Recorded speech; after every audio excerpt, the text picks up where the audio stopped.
नमस्कार, जोहार, झारखंड देख रहे हैं आप और आपके साथ मैं हूं सोनाली सिंह। क्या धनबाद का प्रतिष्ठित आईआईटी आईएसएम भी जेएनयू की राह पर चल निकला है। यहां ऑनलाइन परीक्षा लेने की मांग पर चल रहे छात्रों के धरने में आजादी के नारे लगे, जिसके बाद प्रबंधन सख्त हो गया है और आरोपी छात्रों पर कड़ी कार्रवाई की बात कही जा रही है। हालांकि ये आजादी के नारे ऑफलाइन परीक्षा के विरोध में लगे या फिर इसके पीछे कुछ और मकसद था, इसकी जांच होने पर ही सच्चाई सामने आ पाएगी।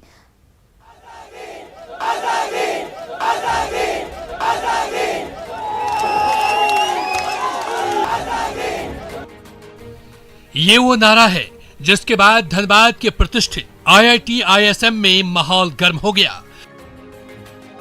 दरअसल ऑनलाइन परीक्षा की मांग को लेकर बीटेक और एमटेक के विद्यार्थी धरने पर बैठे थे।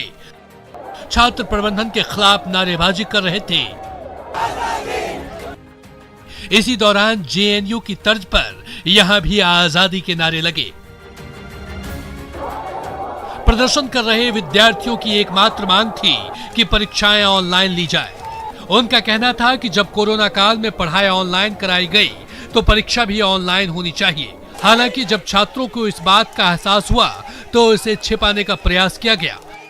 वहीं प्रबंधन ने विवादित नारे लगाने को लेकर सख्त रुख अख्तियार कर लिया और छात्रों को कड़ी चेतावनी दी गई। मुझे कभी आजादी किसने बोला उसको मैं एक्शन लेंगे, क्योंकि I don't tolerate if anybody says आजादी। किसका देते हैं 130 तक न्यूज़ में देते हैं। मनोहर जी के जो आजादी के नारे का इनको एफआईआर कर दो, अभी एफआईआर करो।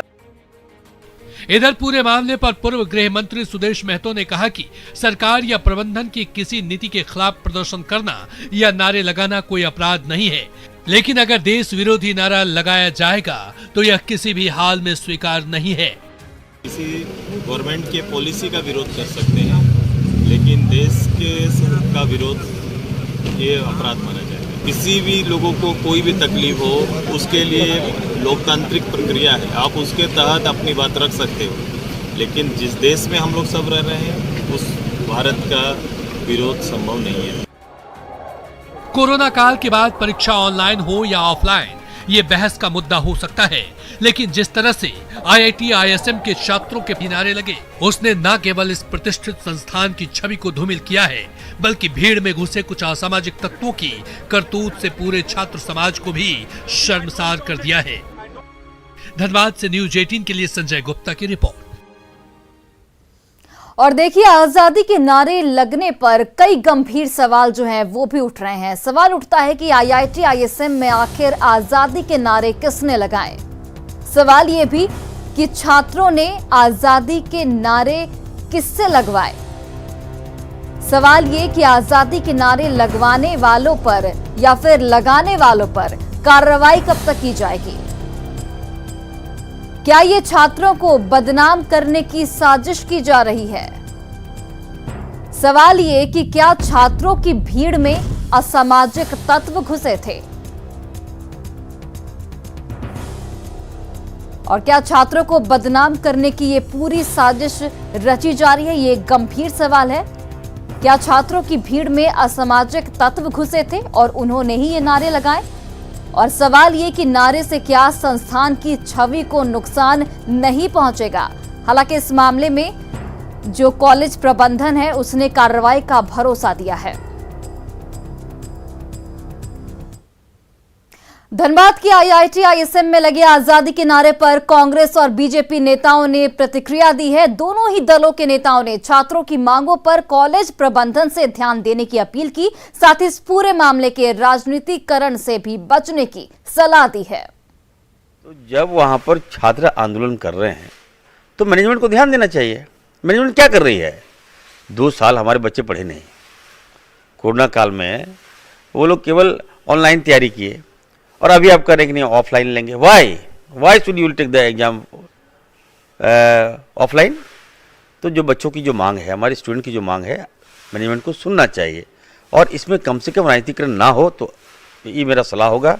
कॉलेज विश्वविद्यालय प्रशासन का जो प्रबंधन है वहाँ का, उसको भी छात्रों की जो सकारात्मक बातें हैं, जो जेन्युइन मांगे हैं, उस पर गंभीरता से विचार करना चाहिए और इस प्रकार के भावनाओं को निश्चित रूप से जो उनकी भावनाएं हैं, जो सकारात्मक तथ्य है, उस पर ध्यान देना चाहिए और छात्रों को भी इस प्रकार के नारों से, जिससे कि वहाँ एक विध्वंसात्मक राजनीति करने वाले लोगों को स्थान मिलता है, ऐसे चीज़ों से बचना चाहिए। और धनबाद में पीबी एरिया जीएम ऑफिस में पार्वती कुमारी की मौत का मामला उलझता जा रहा है। पार्वती के पिता और परिजनों ने हत्या का आरोप जीएम पीके मिश्रा और कार्मिक प्रबंधक प्रभात कुमार पर लगाया है। पुलिस ने जीएम और कार्मिक प्रबंधक की जल्द गिरफ्तारी का भरोसा दिया था, जिसके बाद मौत के 24 घंटे बीत जाने पर शव को फंदे से उतारने दिया गया। शव का पोस्टमार्टम भी कराया गया, लेकिन इस दौरान किसी की गिरफ्तारी की कोशिश यहां पर नहीं की गई। इससे नाराज परिजन और ग्रामीण फिर से शव के साथ धरने पर बैठ गए हैं। घटना के 36 घंटे से अधिक बीत चुके हैं, लेकिन पुलिस या फिर बीसीसीएल के कोई भी अधिकारी पीड़ित परिवार से मिलने तक नहीं पहुंचे हैं, जिससे परिजनों में काफी आक्रोश जो है वो दिख रहा है। मृतक की बहन ने आरोपियों की गिरफ्तारी तक शव को जीएम ऑफिस में ही रखने का ऐलान किया है। हत्या किया गया है, मगर उन लोग बोल रहे हैं कि आत्महत्या हत्या करके हत्या कर लिए हैं, उसके बाद उसको फांसी का हत्या लगा दिए। कौन लोग? सीएम जो है, जीएम ये कर्मचारी जो इसमें काम करते हैं, उनके हम लिए हम वही कहते हैं कि गिरफ्तार कीजिए, उसको सस्पेंड करिए।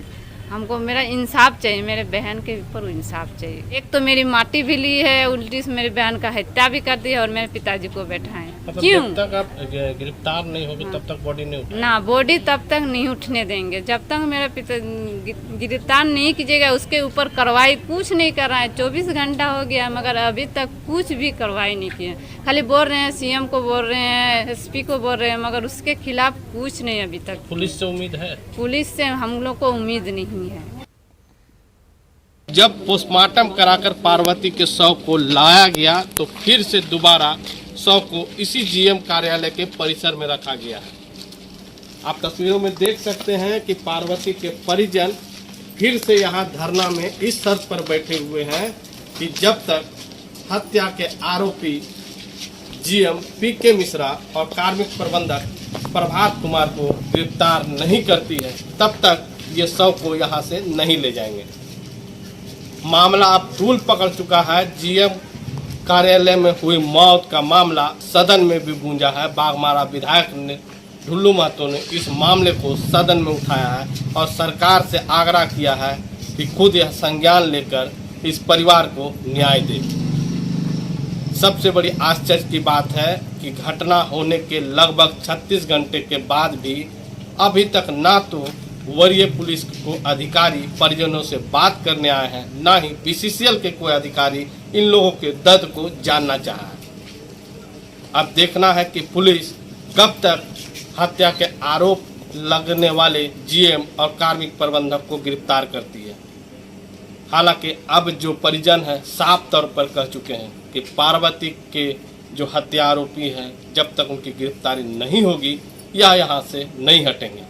यहाँ पर गांव के भी कुछ लोग इन लोगों का साथ दे रहे हैं और दर्जनों लोग यहाँ पर हैं। पूर्व गृह मंत्री सुदेश महतो भी यहाँ पर परिजनों से मिले, उनको सांत्वना दिए हैं और हर न्याय के लिए मदद का आश्वासन दिए हैं। मामला अब सदन तक पहुँच चुका है। अब देखना है कि पार्वती के जो हत्या आरोपी हैं उनकी गिरफ्तारी पुलिस कब करती है। फिलहाल 36 घंटे से अधिक बीत जाने के बाद भी यहीं पर रखा हुआ है।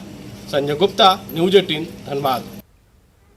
और देखिए, धनबाद में पार्वती के परिजनों से आजसू अध्यक्ष सुदेश महतो और विधायक ढुल्लू महतो ने मुलाकात की। दोनों ने परिजनों को हर संभव मदद का भरोसा दिलाया। दोनों नेताओं ने बीसीसीएल के जीएम और कार्मिक प्रबंधक की गिरफ्तारी की मांग की और गिरफ्तारी नहीं होने पर सड़क से सदन तक आंदोलन की चेतावनी दी। पहले तो लॉ एंड ऑर्डर का मामला है। ये मामला क्या का है? सबसे पहले संदिग्ध रूप से हत्या के पहले दिन होना चाहिए और ये शासन को इसमें हस्तक्षेप करके तुरंत, इतना समय नहीं लगना चाहिए, तुरंत हस्तक्षेप करना चाहिए और पटाक्षेप करना चाहिए। है जीएम और मैनेजर, उसको तुरंत जेल भेजना चाहिए कि 4 महीना से जबरन उसको बैठा के रखा गया है। उनका रेती जमीन को जबरन रोड बनाने का प्रयास किया जा रहा था, जबकि वो जमीन दूसरे जगह से पोस्टिंग करके यहाँ पे पोस्टिंग करवाया गया कि ताकि उसका जमीन को हम जबरन काट सके। और बड़ी खबर दिल्ली से, जहां पर इलाज के लिए रांची से चार्टर्ड प्लेन से दिल्ली भेजे गए आरजेडी अध्यक्ष लालू प्रसाद को एम्स ने भर्ती नहीं लिया है। मेडिकल टेस्ट करवाने के बाद एम्स के डॉक्टरों ने उनकी मेडिकल रिपोर्ट देखी, जिसके बाद उनकी तबीयत ठीक पाए जाने पर उन्हें वापस रांची लौटने की सलाह दी गई है। एम्स अस्पताल के सूत्रों के मुताबिक आज दोपहर 3 बजे लालू प्रसाद यादव को वापस रांची भेजा जा सकता है। चारा घोटाले से जुड़े डोरंडा मामले में लालू प्रसाद सजा काट रहे हैं, जहां रिम्स में उनकी तबीयत खराब होने के बाद उन्हें दिल्ली भेजा गया था। न्यायिक हिरासत में उनके साथ झारखंड पुलिस के 3 जवान भी मौजूद थे। और खबर गढ़वा से, जहां मंझियाव थाना क्षेत्र के करकट्टा गांव में करीब 30 भेड़ के साथ एक बुजुर्ग की बेरहमी से हत्या कर दी गई। वहीं एक और बुजुर्ग को यहां पर जख्मी भी कर दिया गया। मृतक की पहचान चिरकुटही गांव निवासी सरयू पाल के रूप में की गई है। वहीं घायल धनेश्वर पाल उनका भाई बताया जा रहा है। और ये भी बताया जा रहा है कि कांडी थाना क्षेत्र में दोनों भाई भेड़ लेकर गए थे। लोगों ने सुबह में सरयू पाल का शव देखा। शव देखने पर हाथ पैर बांधकर और पीट कर उसकी हत्या की आशंका जाहिर की जा रही है। घटनास्थल से करीब 200 मीटर की दूरी पर करीब 30 भेड़ भी मरे हुए पाए गए। घटना की जानकारी मिलते ही परिजनों ने घायल को अस्पताल भेजा। वहीं पुलिस इस पूरे मामले की जांच में फिलहाल जुट गई है। प्रशासन और अधिकारी से अनुरोध करता हूं, जो भी इन लोग का मुआवजा जो उचित हो वो दिलाने का काम करेंगे, जो कि प्रशासन यहाँ जांच में जुट चुकी है। मैं इसके लिए प्रशासन से मांग करता हूं कि हत्या का खुलासा हो और दोषी पर कार्रवाई किया जाए। और देखिए, मार्च के महीने में ही राजधानी रांची तपती नजर आ रही है। आसमान से बरसती आग धरती के अंदर के पानी को सोखने को बेताब दिख रही है। ऐसे में राजधानी रांची के कई इलाके में कुएं और बोरिंग मार्च में ही फेल होते नजर आ रहे हैं। इस रिपोर्ट को देखिए।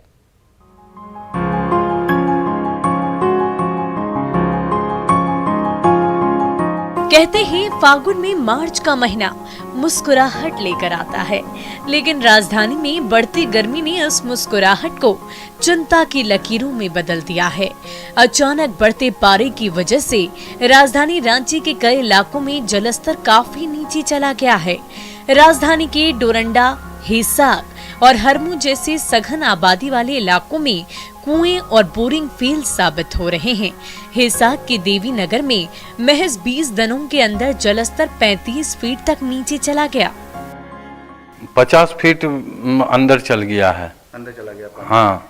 अच्छा, मार्च की शुरुआत में कितना पानी था? 15 फीट पर था। तो कितना फीट पानी था? 50 फीट।